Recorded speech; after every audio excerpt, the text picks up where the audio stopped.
Welcome back. Today in our Sunday Spotlight, we're talking fall foliage. This Wednesday afternoon, the new season begins. So will this fall be a colorful one? Here with some insight into how the rainy summer might impact fall colors is Christopher Martin, State Forester with the Department of Energy and Environmental Protection. Chris, thank you for being with us. So last year, I think a lot of people were kind of disappointed with the fall colors. Just generally, what can we expect this year? Well, thanks, Eric. Yeah, last year was way different than what we can expect this year. Last year, you'll recall, severe drought. Foliage actually started earlier and lasted longer. This year, with all the plentiful rain, we're predicting that the trees will stay green right up to the point of change, and that will be in October, and everything will happen all at once. So all those days that I was crying that I couldn't go sit on the beach in July, you're telling me that's actually good for fall foliage? It is. The healthier the trees are going into the fall, the longer they'll hold on to their leaves. And then when they do change color, the more vibrant the color will be. And the chances are that all the trees together will change leaves at the same time, as opposed to a long drawn out process where trees that are stressed because of drought, because of thin soils, change earlier than other ones. All right, so I know I was on your website and there's a lot of information about all this, but give people an idea. I know it's still a little ways out, so maybe you'll fine tune some of the numbers, but when can we start to see? I know it'll go northwest down to southeast, right? So when do we expect that we'll start to see some pretty colors out there? So historically, and there's no reason to think it's going to change much this year, the Northwest Hills and the Northeast Hills are the first to change, and that's usually the second week in October. There's a very favorite holiday, a 3-day weekend that people utilize to get out and enjoy those colors. The transition then happens down through central Connecticut to central highlands, and then eventually our last days of fall foliage peak color are in the mouth of the Connecticut River, south central Connecticut, usually the second week of November. So we almost have about a month of fantastic color in Connecticut somewhere. That was one of the next questions I was going to ask you, Chris. That last little bit being at the mouth of the Connecticut River, I'd never heard that before, and I live right at the mouth of the Connecticut River. So explain to our viewers, why is that the last spot to see peak in Connecticut? That area tends to be less extreme as far as overnight temperatures go because of the influence of Long Island Sound. The colors really come to fruition when we have our overnight temperatures in the upper 30s and then the bright sunny days, warmer days of fall. But it's that overnight temperature that really causes the leaves to turn. And we have those temperatures usually inland Connecticut far earlier than right along the coastline.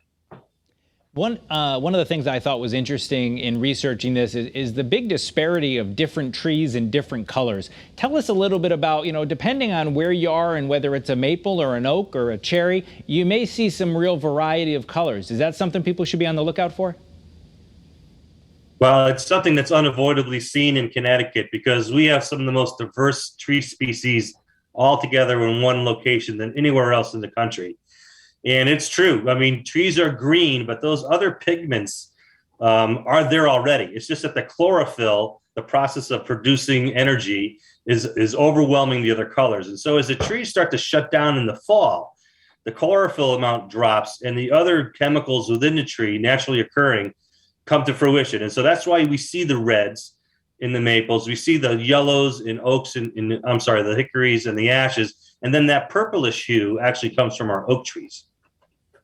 And so that is something I think that, as you said, sets Connecticut a little bit apart, is that, and we're looking at some drone 3 footage from last year's fall foliage season, which, even though you said it was somewhat underwhelming, is still beautiful to look at. But it is that variety of different trees. You look at a hillside and you'll have maples and oaks and hickories, and that leads to those pretty foliage sites, right?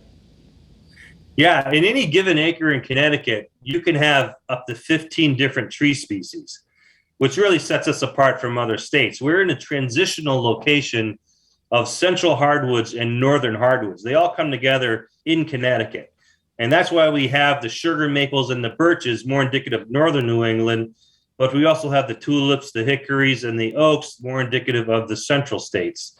All together, one place here, that gives us our variety. Now, we talked a lot about the wet summer and avoiding a drought and how important that is. How about from now till that 3-day weekend you talked about, the Columbus Day weekend? Is there anything we need to watch for? Temperatures, rain, anything that might throw this all out of whack? Well, the three most important factors for foliage are the precipitation during the summer, the daylight hours, very influential, and then those overnight temperatures. We know the daylight hours, they're consistent year to year. Summer precipitation does vary, but we know this year we had plenty of summer precipitation, so we're set up there well. The one outlier, the probably most influencing outlier, will be this overnight temperature. And for instance, this week, not helpful for turning leaves. Overnight temperatures in the 60s, things are going to keep growing. They're going to stay green. But we get into later September, early October. It won't take long. When those temperatures start to drop, those leaves will turn color quickly. Now, you talked about last year being a drawn-out season. So is it that foliage, it's never that the trees don't turn as beautiful of a color, it's that it's more impressive when they all go at once? Or is there actually, one individual tree is going to look prettier this year than it did last year? There are some minor issues like a tree fungus, a leaf fungus that could cause some duller colors. Some of that's out there. We're not seeing a lot of it, though.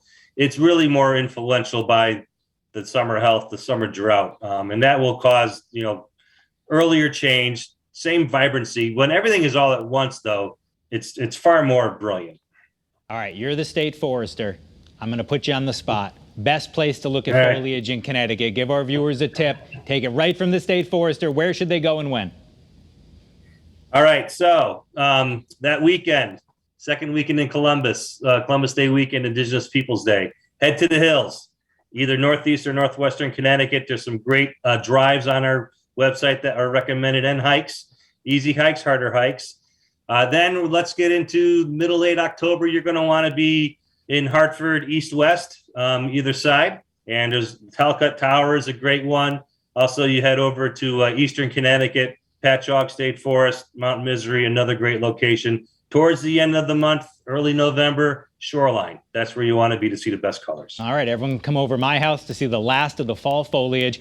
Christopher Martin, the state forester, thank you for being with us. Great tips on where to catch that fall foliage. Thank you. That is CT21 for this week. CBS Sunday Morning with Jane Pauley is next. Have a great rest of your weekend. We'll meet you back here in Studio A next Sunday morning.